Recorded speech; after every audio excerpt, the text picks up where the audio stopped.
Hi, my name is Ilma and welcome to my channel. I have been posting Christian blogs 14 straight years every day.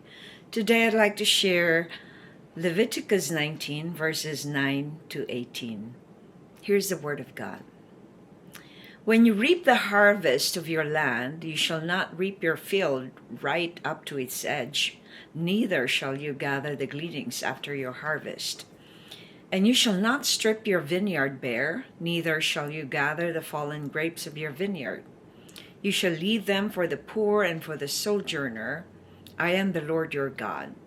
You shall not steal, you shall not deal falsely, you shall not lie to one another. You shall not swear by my name falsely, and so profane the name of your God. I am the Lord. You shall not oppress your neighbor or rob him. The wages of a hired worker shall not remain with you all night until the morning. You shall not curse the deaf or put a stumbling block before the blind, but you shall fear your God. I am the Lord. You shall do no injustice in court. You shall not be partial to the poor or defer to the great, but in righteousness shall you judge your neighbor.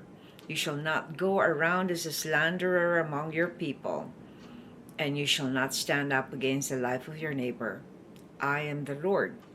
You shall not hate your brother in your heart, but you shall reason frankly with your neighbor, lest you incur sin because of him.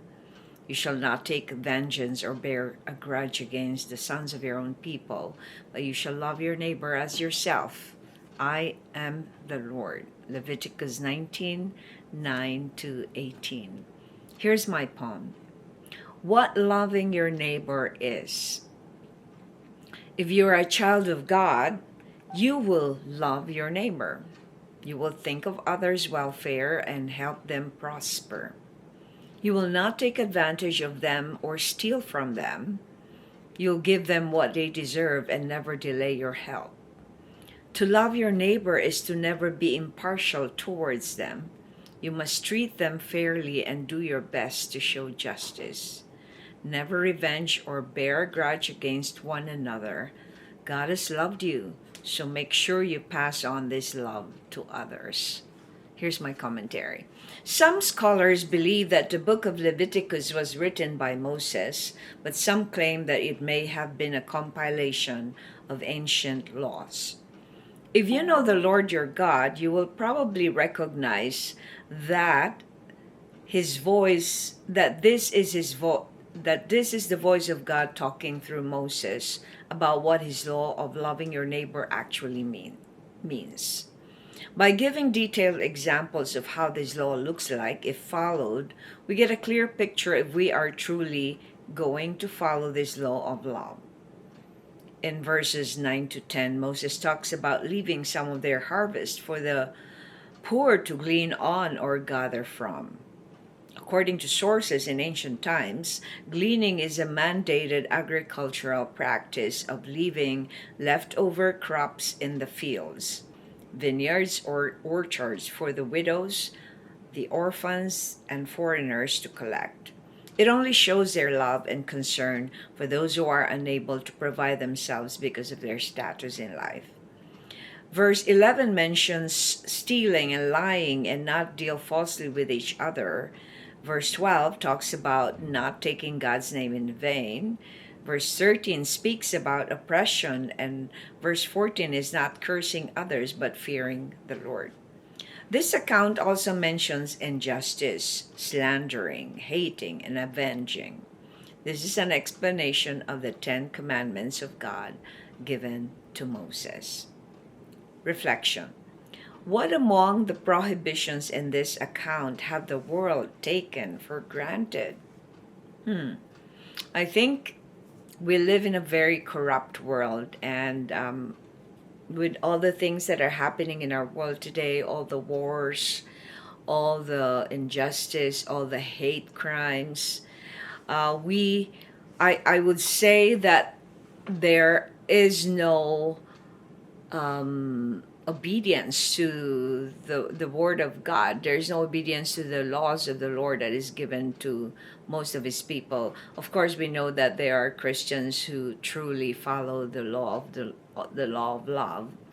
But do we even know our neighbors? What does it really look like to love our neighbors if we don't even know who our neighbors are?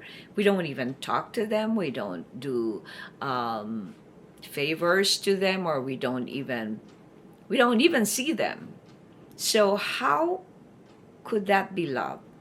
But here in this context of the book of Leviticus, it shows that if you're part of a community, you are responsible for each other. There is accountability. So if you don't care about anyone, especially in the Western world today, we just keep to ourselves and we think that we're good. We're doing everything to make our life easy and convenient and comfortable. But where does that leave you to loving your neighbor? So I think that among the prohibitions is that we are so isolated that we are not in community, or we're not in communion with each other, because we live very busy lives, which is an idolatry. And it's interesting how he repeated himself again and again that he is the Lord. And we most of the time forget that we are serving God, that everything that we have is from him. And all he wants us to do is to love our neighbor as ourselves.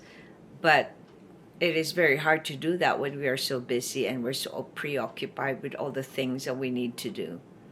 So I encourage you to reflect on this. What does loving your neighbor means to you? And put that on your comments below, and I will try as much to get back to you. Thanks for watching. I hope you check my website at ILMA'S.com for artworks, photographs, and a copy of this blog. Please subscribe to my channel on YouTube so I can make more videos, give you the Word of God.